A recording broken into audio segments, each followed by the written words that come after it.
You know him from Mad Men and the CBS series Zoo. Please welcome James Wolk.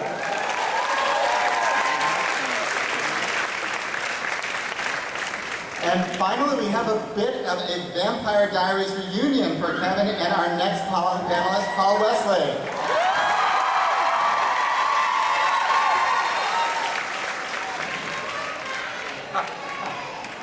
All right, before we dive in, we have a special greeting video from the women of Tell Me a Story. So let's take a look at that. Hey, what's up everyone? I am Danya Ramirez and I play Hannah. I'm Danielle Campbell, I play Kayla. I'm Kim Cattrall and I play Colleen. Sorry that we couldn't make it to join you guys at Comic-Con, but we are hard at work here on the set of Tell Me a Story in New York City. And we are so excited. We cannot wait for you guys to check out everything that we've been working on. Every storyline is amazing. Did you come up with this idea? Well, I didn't, actually. This is an adaptation from a Spanish format that Aaron Kaplan brought to me and said, well, what about this? What about this modern take on fairy tales? And it kind of reminded me of my old days when I was sort of waiting tables and watching Into the Woods at the Martin Beck Theater in New York City. And I was just sort of, they subverted the fairy tales, and that's where I got the idea to write Scream, because I subverted the horror film. And then I thought, well, what happens if I do full circle, come back and sort of subvert these fairy tales? And so it's we take 3 fairy tales a season. This year it's Little Red Riding Hood, 3 Little Pigs, and Hansel and Gretel. And we intertwine them sort of in a serialized drama in a very modern context. It all takes place in New York City, and it's just very today, it's very grounded in reality, and you have to look to find the fairy tale in them. Why did you choose those 3 specific fairy tales? Well, with regard to theme and the sort of the storylines, they all sort of work together. They didn't overlap each other or step on each other, and they sort of worked well together. You've got, you know, every character in each one is wrestling with something different, and because a lot of these cautionary tales sort of can sometimes have the same moral, and so we wanted to make sure that we could separate them and complement them, but we just chose these 3. What's it like to add, you mentioned that these are going to overlap a little bit. What's it like to be the one to write connective tissue between these 3 fairy tales connective tissue that didn't exist before? Well, it's nice because, I've got a great team of writers to support me, and we sort of sat in a room and just sort of talked about, well, what was your favorite fairy tale? What was your favorite? They're all cautionary tales, and like for instance, these guys are from our 3 Little Pigs storyline, and Kim Cattrall and Danielle Campbell, they're Little Red Riding Hood, and Kim plays the grandmother to Little Red Riding Hood, and it's, just to give you a context, it's a story of a young girl who loses her mother and goes to New York City to live with her grandmother, and she's a girl who has strayed from the path, very much like Little Red Riding Hood.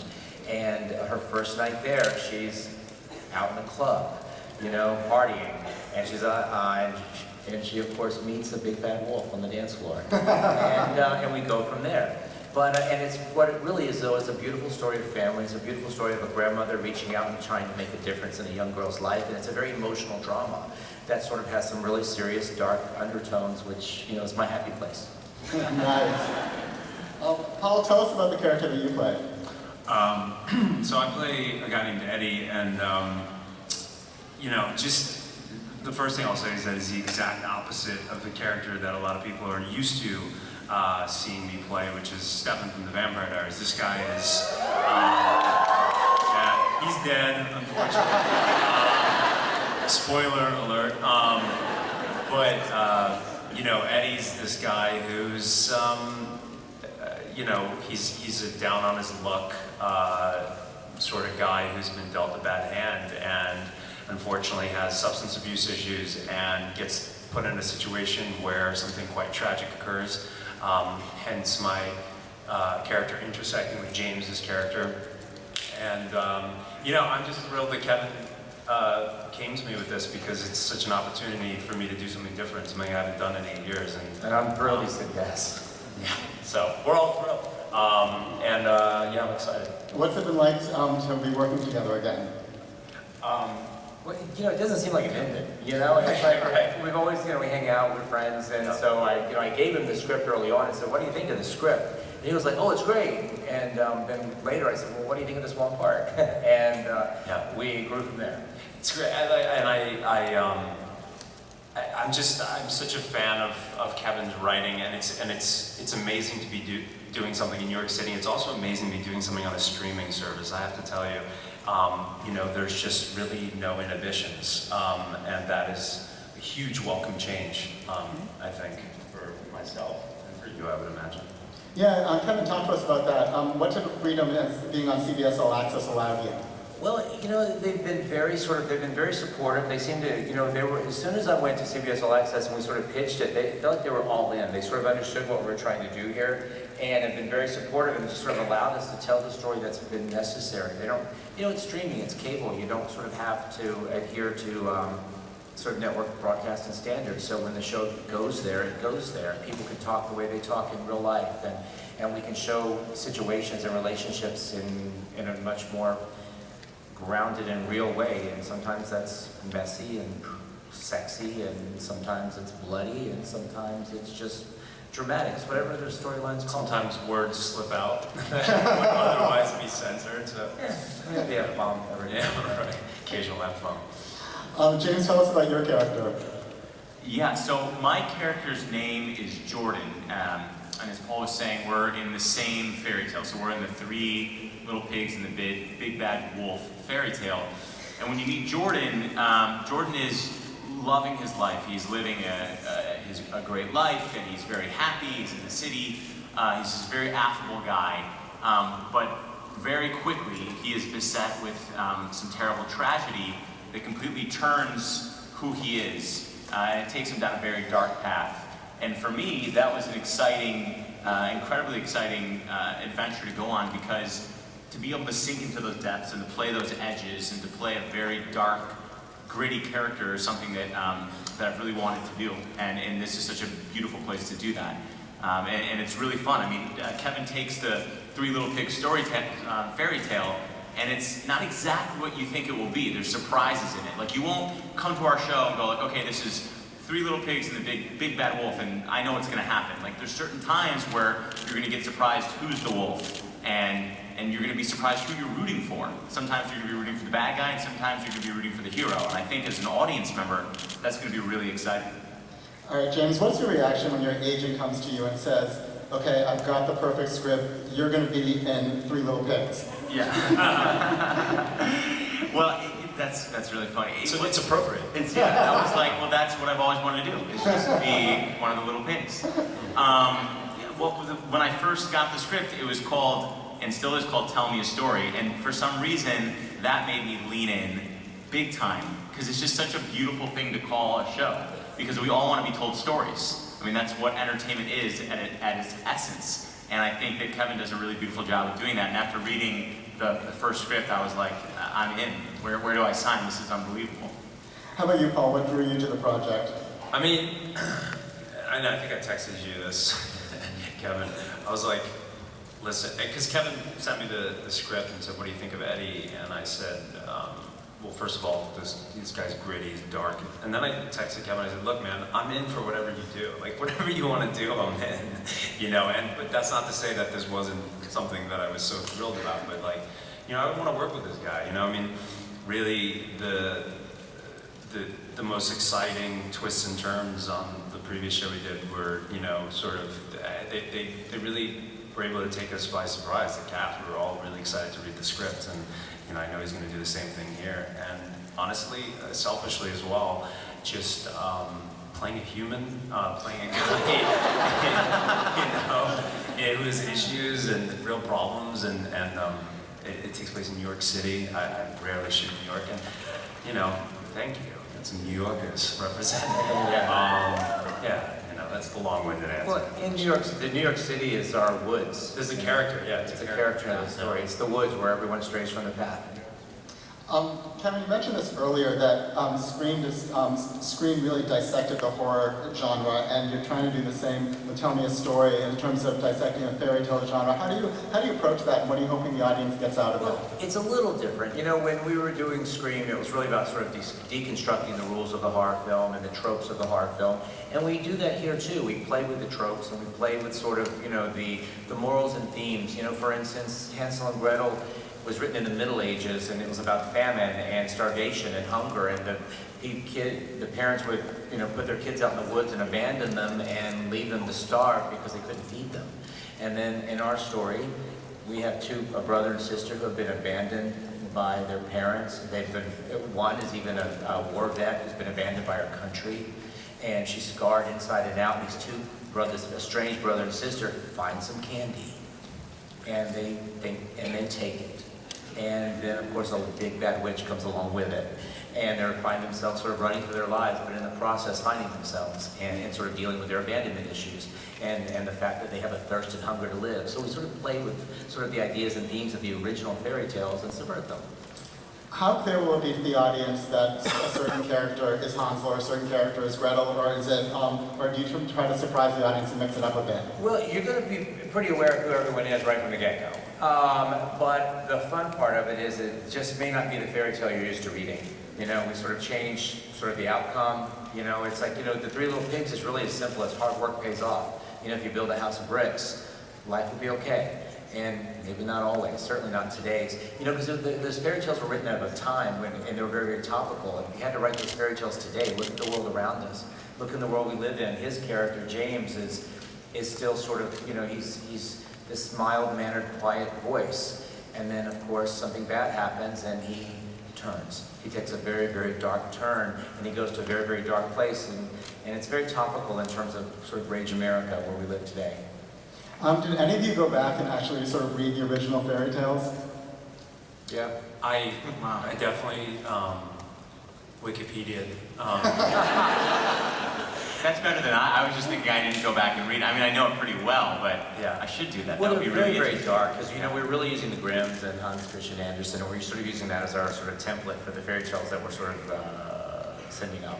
No, but it's true, you think of fairy tale and you think of this sort of like nice, childlike, sort of fable, but they're actually like very, very dark cautionary tales, and that's something when I started reading, sort of like the impact that, for example, the Three Little Pigs had, and in references and in Western culture, you're like, oh, okay, there's more to this. It's not just like something you hear as a kid, That's very cool. You guys have been shooting literally, you guys have just started shooting. The footage that you all saw is like literally from just a few days of shooting already, which is really amazing. James, are there any notable moments on the set so far? What's it like to get into this character? Yeah, well, the first week of shooting, I don't even think I told you this, Kevin, but I came home, like every day I would wake up with a splitting headache. And so I was like, why do I have a headache? This is so bizarre. And then I realized because we were shooting all of these scenes where my character has to deal with the tragedy that we won't totally reveal because we don't want to give everything away. And it's such as an actor, it's an honor to be given this material that demands so much of you physically and mentally. And that's where the headache came from. That was the point of that. But it's like, the story from set is we're just jumping in. We're jumping into the deep end on these stories that are demanding and beautiful and real and tragic. And, I think there will be many moments of laughter to come as we continue throughout the season. But we're shooting some pretty fun, dark stuff. So that's kind of my memory, is like this odd headache. Guy's got a headache, all right? Leave him. Kevin, that does bring up a good point. Like, what type of tone are you trying to strike with the series? Trying to, in terms of balancing humor with serious stuff. It's a bit of a hybrid. It's a lot of fun. You watch it. Sometimes there's a wink to it. Sometimes, there's a fairy tale wink, or there's humor. But it's a hybrid.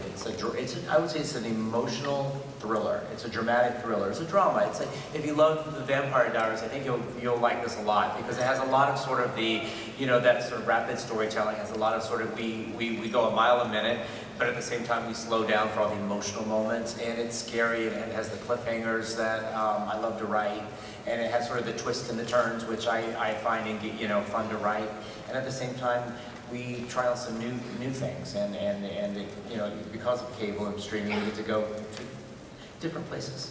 How will the series unfold? Are you going to be telling one fairy tale at a time, or do you hope to interweave them? Well, it's an interweaving. It's sort of a serialized drama. So we take all three fairy tales, and what seems to start sort of as three different shows, they all start to intersect, and they bump up against each other until they become immersed together by the end. And it has a beginning, middle, and end. We tell the fairy tale in 10 episodes. The story ends. And we have a plan for this fairy tales that begin in seconds. And in the next season, there'll be 3 more. Nice. Paul, what has it been like for you getting into this character, and how's it been on the set for you? Man, well, this guy, you know, he's I mean, he's a guy who, I certainly don't want to give anything away, but he has certain tattoos that just like, are, like, the minute you see these tattoos, one in particular, you're like, okay, I know what kind of guy this is. This is a guy who doesn't really think too much before he acts. And I think that he has this sort of personality, whether he was born with it or whether it was trauma or whatever, that he sort of gets himself in these positions that are just so unfortunate. He's this guy. He's not stupid, but sometimes he really does some stupid things.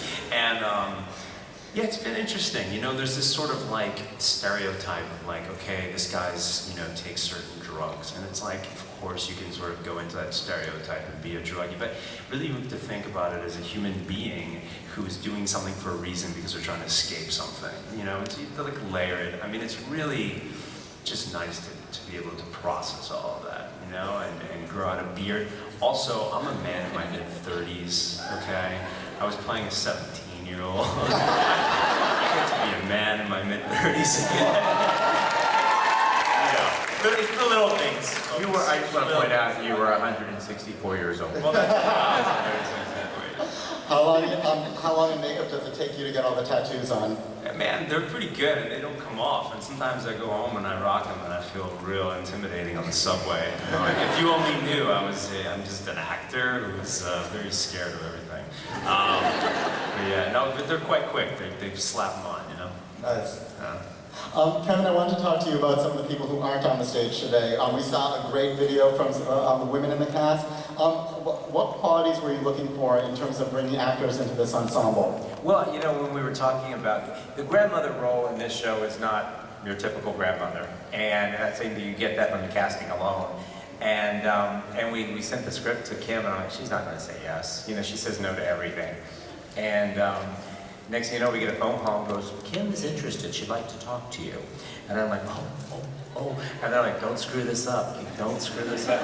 And I get on the phone with her and we start chatting about it, and she's so in. She's like, yes, you know, it's so lovely. She goes, I want to play a woman of my age, and I want to play this sort of, you know, rock star grandmother. I mean, she's awesome. She's not a rock star, but she plays this really dynamic character, and she, you know, she's not the grandmother you're used to seeing, and she wants to show a woman of this age like this, and she wants to have this, and she really liked the relationship that she's playing with this young girl, and it's a beautiful sort of story of 2 women who find each other and become quite necessary in each other's lives, and then of course a big bad wolf comes between them.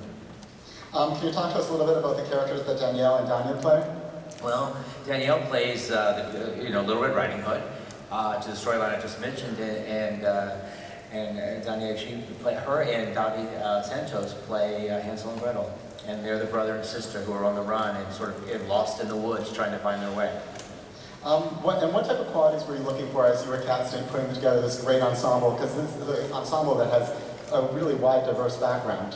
It is, you know, it's very diverse, and I was looking for great actors, you know, because this is my first chance of doing a cable streaming show, and I'm sorry they're so pretty. I went out and looked for really ugly people, and I actually went out and looked for a great cast, and this is what the universe brought back to me, and I'm quite happy and proud and to be working with them, and it's just. There's a little bit for everybody. It's a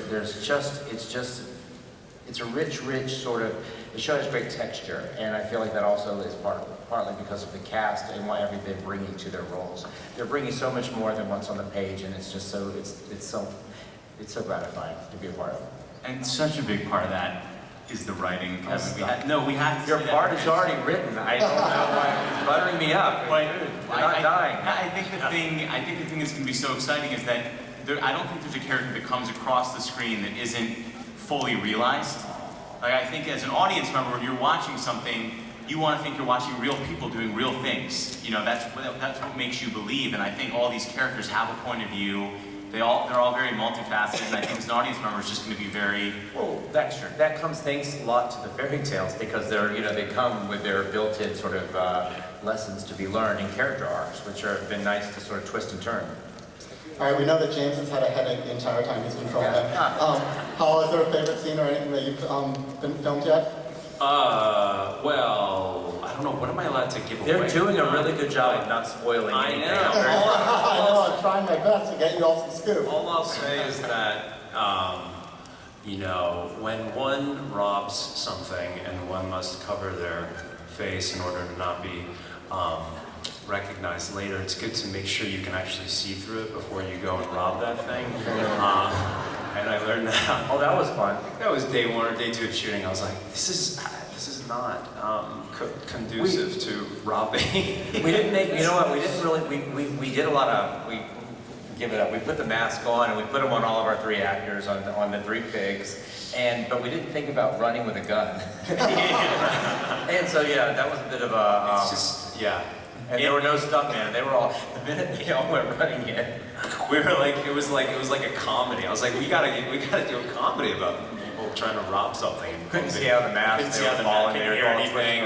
Slamming into the wall. Weren't they echoing? Like, wasn't your voice echoing in your My head? voice was, I couldn't, Because when of the I mask? yelled, my eardrum going out, I was just like, this is like not well. Really scary robbers. You guys really had to The be. outtakes are fun.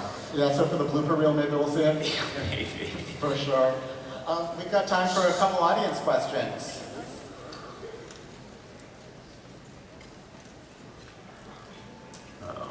Where are we?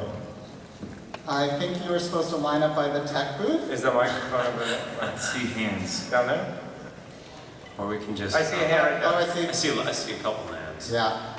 I heard that, oh, Pop.